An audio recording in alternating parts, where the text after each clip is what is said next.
Welcome to the Wealth Done Differently Retirement Podcast. Danielle Howard, a certified financial planner, shares insight into the financial tools, techniques, and temperaments needed to make the most of your retirement dollars and relationships.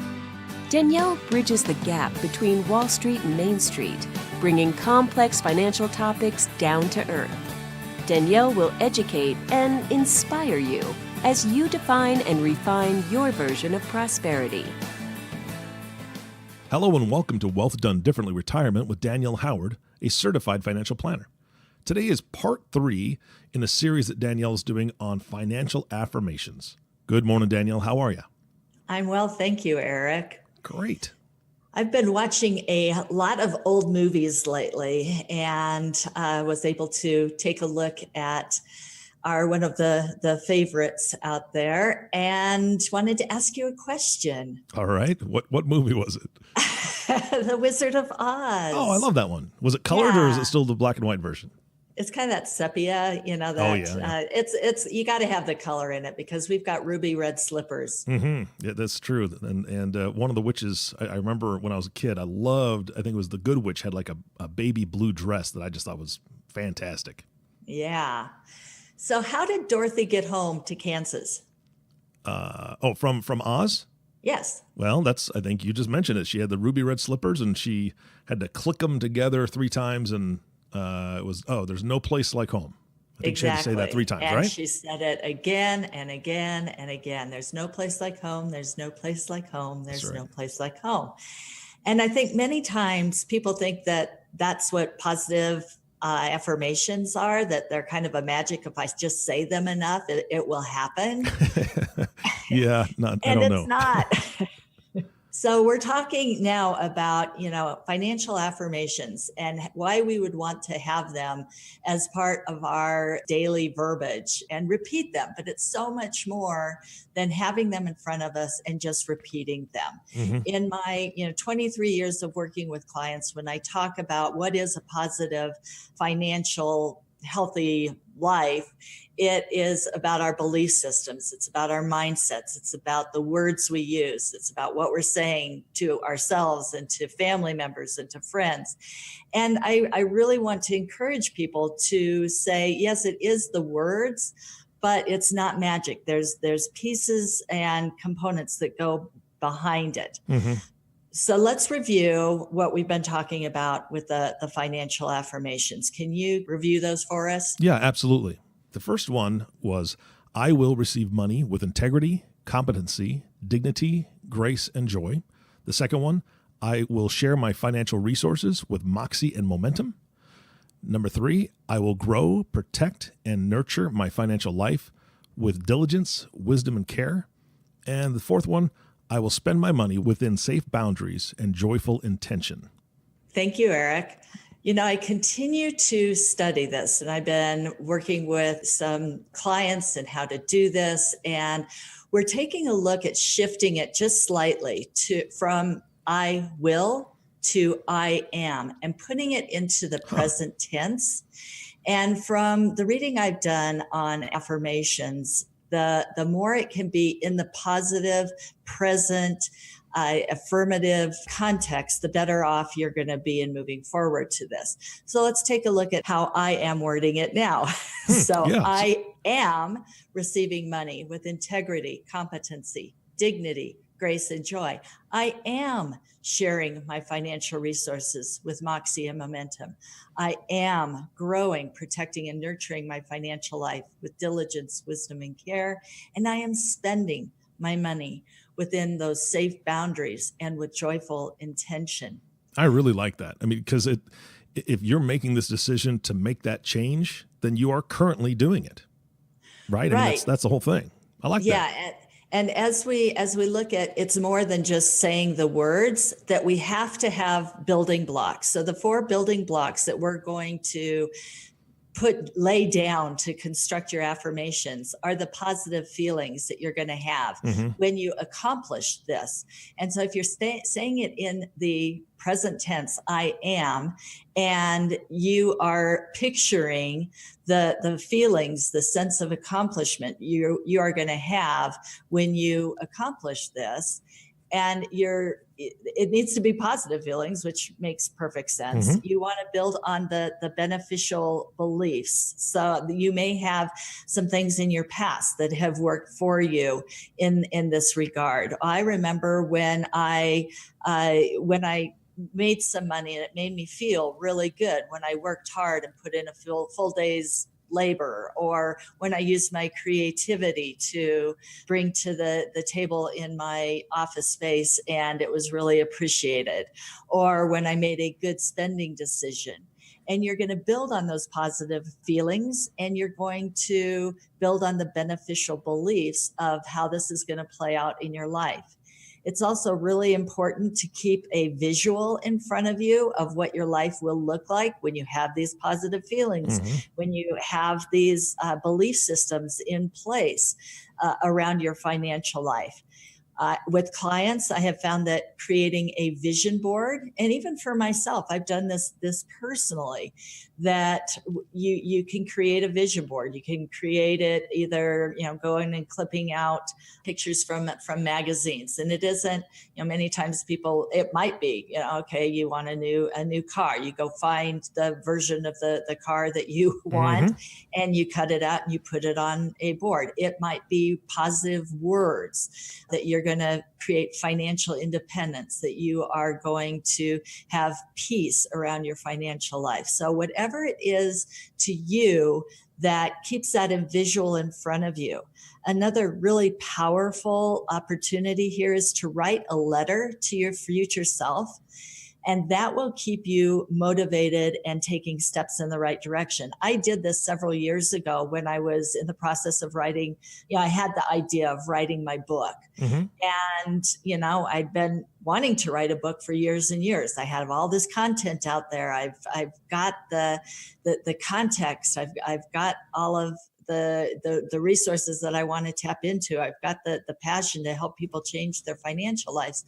And I wrote a letter to myself that said, I am so proud of you that you finally got that book published. It's been so great to watch you with your grandchildren. It is so nice to see you traveling with your husband. And, I wrote all of this out. And I go back and read it to myself and go, am I taking the steps to keep me moving in that direction of the future self that I really like that I'm that's becoming? Great. That's awesome. So what this does is it keeps you making these behavioral changes. And it's just baby steps every day in your decisions on how you bring money into your life, how you grow it, how you spend it, how you share it. Then as you're repeating these affirmations, they're going to be sticking. So see how it all just continues to build on each other and themselves. And it works.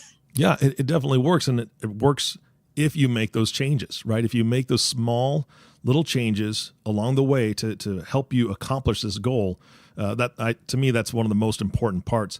I've got a buddy of mine that he started balding at 30, and I guarantee he probably stands in the mirror and says, I am going to grow my hair back. I am going to grow my hair back. But if he doesn't make certain changes or do something about it to, whether it's Rogaine, not endorsing Rogaine, whether it's some sort of growth formula that he puts up there or stops wearing hats, I don't know what it is, but he's got to do something besides just tell himself, I'm going to do this. You've got to have those small steps to make those changes. So, and it goes right in with our affirmation for today. Are we ready to tackle that one? Let's dive in. All right. And I'm going to use your new word. Great. I am growing, protecting, and nurturing my financial life with diligence, wisdom, and care. Thank you. Yeah. This is it's important as we look at rewiring or refiring or the new version of retirement, because we're looking at a 20 to 30, possibly even longer life season, it's really important for us to continue to nurture and grow our financial resources in this fall season of life. And notice that we didn't say, I am making 10% in the market, or I am going to be rich, or I'm going to be the biggest wealth manager in Colorado. Mm-hmm. I think it needs to be a little different. And this is my personal opinion, that building bigger barns is going to leave you mostly unfulfilled and possibly unhappy. We look at, Benjamin Franklin said, money never made a man happy, nor will it. There's nothing in its nature that produces happiness. The more a man has, the more he wants. Instead of filling a vacuum, he makes one. Wow. That's pretty powerful. Yeah, it's powerful, but I think it's important to understand that if you want to have a positive perspective on why, on growing your financial net worth in this fall season of life, it needs to be more than just about creating bigger barns and building bigger barns or having a nicer house or driving the best car, because I don't think that will ever fulfill you. And I think that's one of our challenges in dealing with the media and the shame and the guilt that comes at us about what we are supposed to look like in retirement and what in reality is our personal version of true wealth.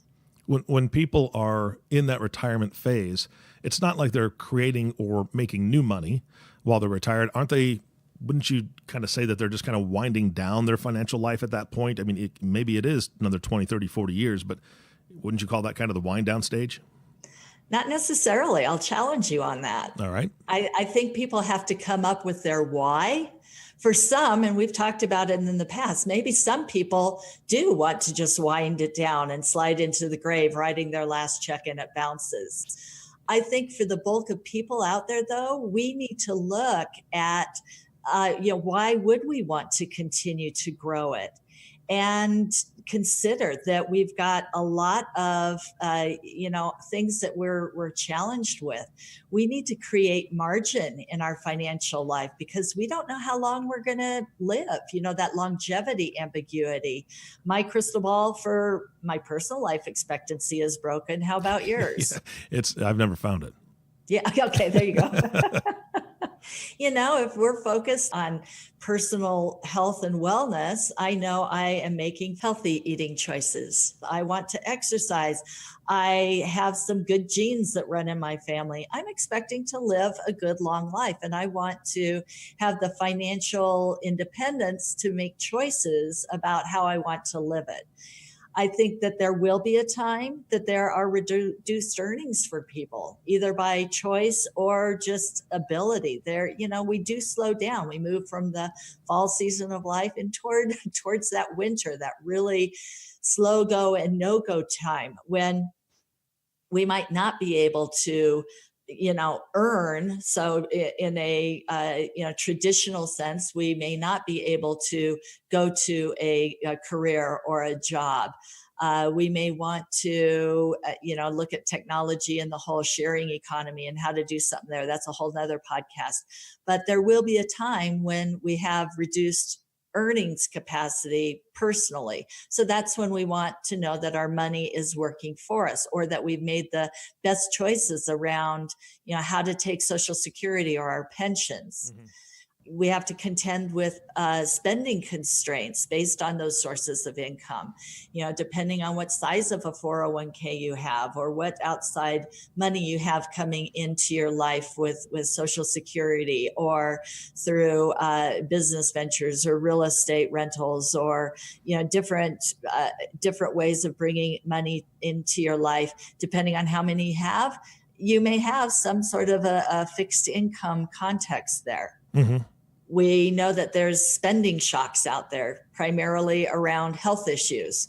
Or, I'm dealing with this one a lot with some aging clients is, sometimes we make some mistakes, like driving into the garage with the bikes on top of the car we all make those. I call them expensive, stupid things that cost a lot of money. Yeah. the lifestyle and healthcare inflation that's out there. We know that the price of bread today is going to cost something different down the road. We know that healthcare today, the idea of what does Medicare pay for? What kind of Medicare issues are we going to have down the road versus what is not covered by Medicare? And how do we deal with the long-term care costs? And bottom line is we will experience some sort of declining cognitive abilities. Yeah. And how do we work around the financial context of that? So I think creating that margin in our financial life, we need to look at if there are ways to grow our financial net worth, why do we want to do it? And then how do we do it? Yeah, absolutely. Danielle, you challenged me on kind of my previous question and brought up a lot of good information. So if a retiree has that desire to grow and nurture and protect their wealth, what else plays into that will help them?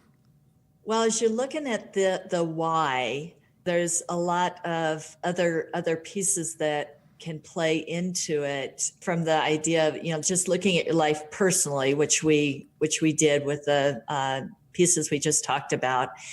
And then I think we can expand from there too, in looking at do you want to create wealth in order to share with others in healthy ways? Are there organizations or family members that you want to help them build their human capital, maybe pay for college or advanced education of some sort?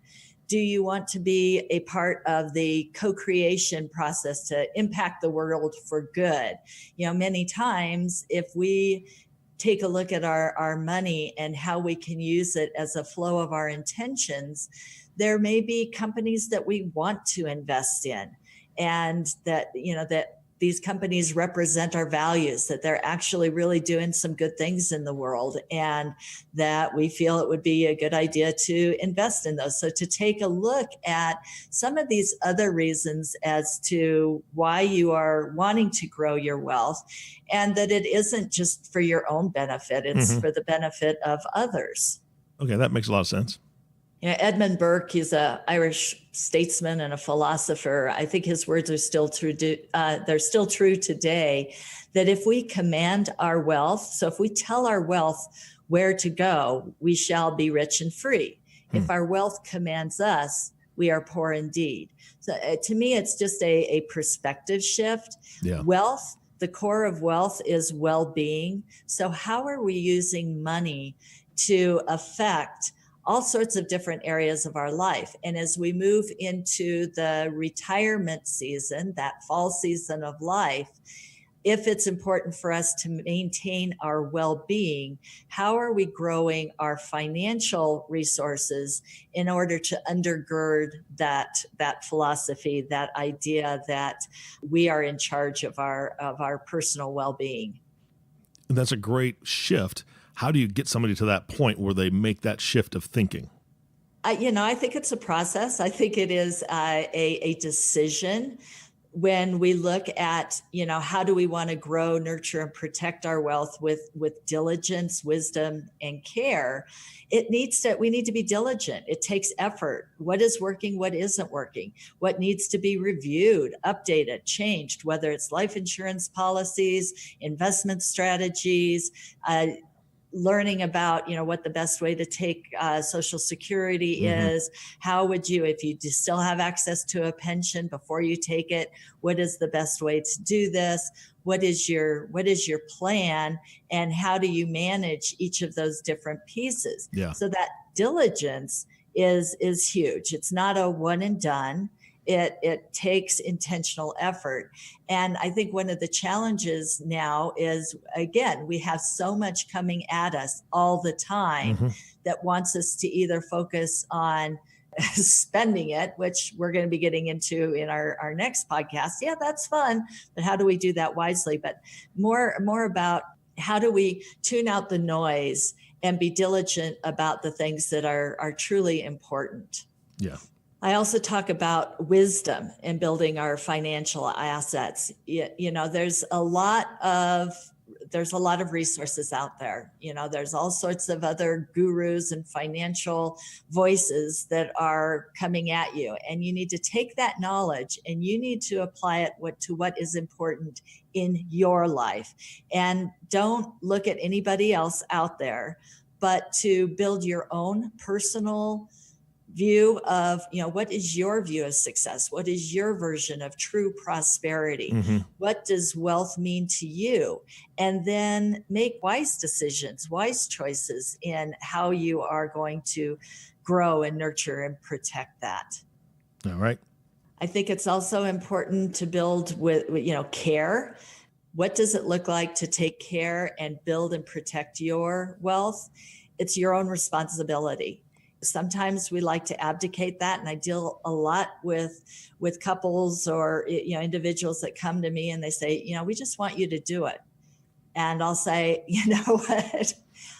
I will walk alongside you to help you find your version of true prosperity. I will educate you. I will empower you. I will hold you accountable. But bottom line, it's your responsibility to walk the walk and talk the talk.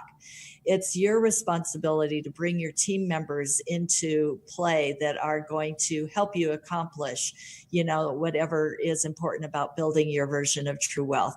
So to have the conversations, it's your responsibility to talk with either family members that are aging or family members who are younger and adult children about the impacts of your financial decisions. It's your personal responsibility to understand the tools that you have or to find the advocates, the professionals that are going to walk alongside you and help you and hold you accountable to again, creating that healthy financial life. Yeah, and I think it's so important. And a lot of this theme is making sure that you're educated.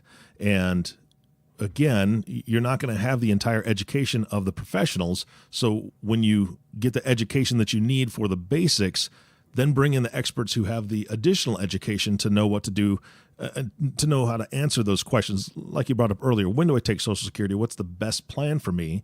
You can study it all day long, but if you just reach out to somebody who knows Social Security and what would be best for you in your timeline and can sit and listen to you and know what your dreams, aspirations, and how all your other finances are going to fit into that picture, they can definitely help plan out something that's going to be appropriate and do it in a way that uses wisdom and care and diligence because you've sought them out. So I think that's so vitally important that people reach out to people that know more than them. We all have to do that in our lives and really take that step to be diligent and find those people that can help them. Thank you. Yeah, I do. I think that's really, really important. And I think it's important for people to do their homework as to the type of professionals, whether it's a CPA, an estate attorney, a financial advisor, to find the right person that upholds that fiduciary standard that is working for you, that is seeking your best interest, and that looks, as deep and as broad as you want them to, that you need to know what you want out of these professionals. And it is up to you to find the right ones that fit your particular situation. That makes a lot of sense, Danielle. And I want to actually kind of circle back to something you were talking about earlier and ask you a personal question, I guess. Earlier, you were talking about 4 or 5 things on a list we had about positive feelings, beneficial beliefs. We talked about the small behavioral changes. I remember that.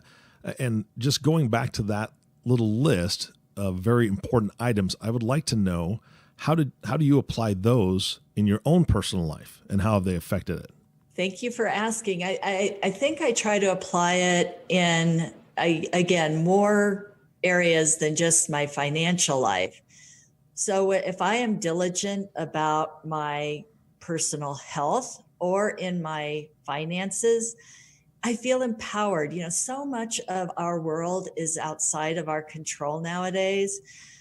But I personally, when I know I am diligent about making healthy eating choices or making intentional financial choices in whether it's reviewing my portfolio or knowing what assets are where and how they're working for me. Or as my husband moved into his new season of life, taking a look at what his pension options were and weighing those as we made a decision on how he could take that. I felt empowered. I felt like I have a choice in this when so much of the world is coming at us and telling us, we don't have choices and that we're just victims of circumstance. So that empowerment is really important to me. I shared, kind of how that creating a vision board or that letter to my future self really, really helped me in keeping that vision in front of me. And again, it has to do with, my choices on a daily basis to move towards that vision, whether it is having more free time or working with the clients that I feel, I really enjoy working with. And how that plays out in my just daily decision-making process. The behavior changes over time. I think how that has impacted me. I've moved from I should look at our estate plan. I should really look at a new business model for how I want to work with my clients. And I stopped shoulding on myself and That's a good thing. started taking action steps. All right. Okay, what do I need to do? All right, I need to call the estate attorney. All right, I need to look at what's working in my current business model, or what things are working do I want to build on, or what things are not working for me and I want to change. And so using these affirmations and looking at how I worded them, we talked about at the beginning, I've even shifted how I did that. I changed it from I will, which was future oriented, to I am, which is present oriented. Yeah. And I repeat these.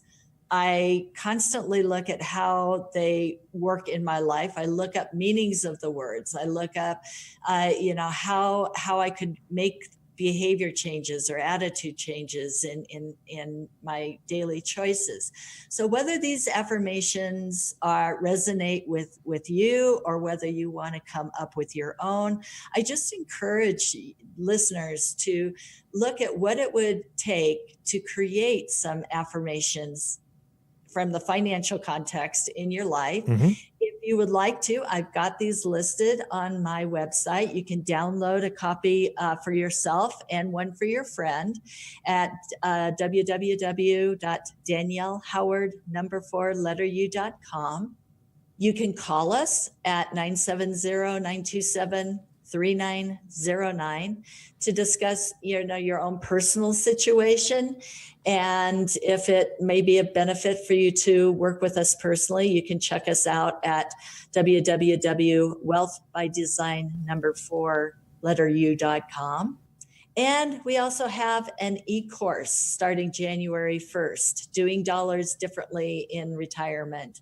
And that's found at DanielleHoward4u.com. Try on these affirmations, see how they fit, see how they feel. And, you're not going to click your red slippers 3 times and end up in a different place. But I do guarantee that if you, combine them with all of the belief systems, the behaviors, the vision of what it looks like down the road, and the small behavior changes, that you are going to change your financial life. Yeah, that's great. Danielle, thank you so much for your time today. I'm looking forward to the 4th podcast in this series and that 4th affirmation. Great. Talk to you soon, Eric. All right. And thank you all for listening to the Wealth Done Differently Retirement Podcast with Danielle Howard. If you have not subscribed to the podcast yet, please click the subscribe now button below. This way, when Danielle comes out with a new podcast, it'll show up directly on your listening device. This makes it much easier to share these podcasts with your friends and family. Again, thanks for listening today. For everyone at Wealth Done Differently Retirement, this is Eric Johnson reminding you to live your best day every day. And we'll see you next time. Thank you for listening to the Wealth Done Differently Retirement Podcast. Click the subscribe button below to be notified when new episodes become available. The information covered and posted represents the views and opinions of the guest and does not necessarily represent the views or opinions of Wealth by Design, LLC. The content has been made available for informational and educational purposes only. The content is not intended to be a substitute for professional investing advice. Always seek the advice of your financial advisor or other qualified service provider with any questions you may have regarding your investment planning. Danielle Howard, Certified Financial Planner, is an investment advisor representative of Cambridge Investment Research Advisors, a registered investment advisor. Securities offered through Cambridge Investment Research, Inc., a broker-dealer, member FINRA SIPC. Cambridge and Wealth by Design, LLC are not affiliated.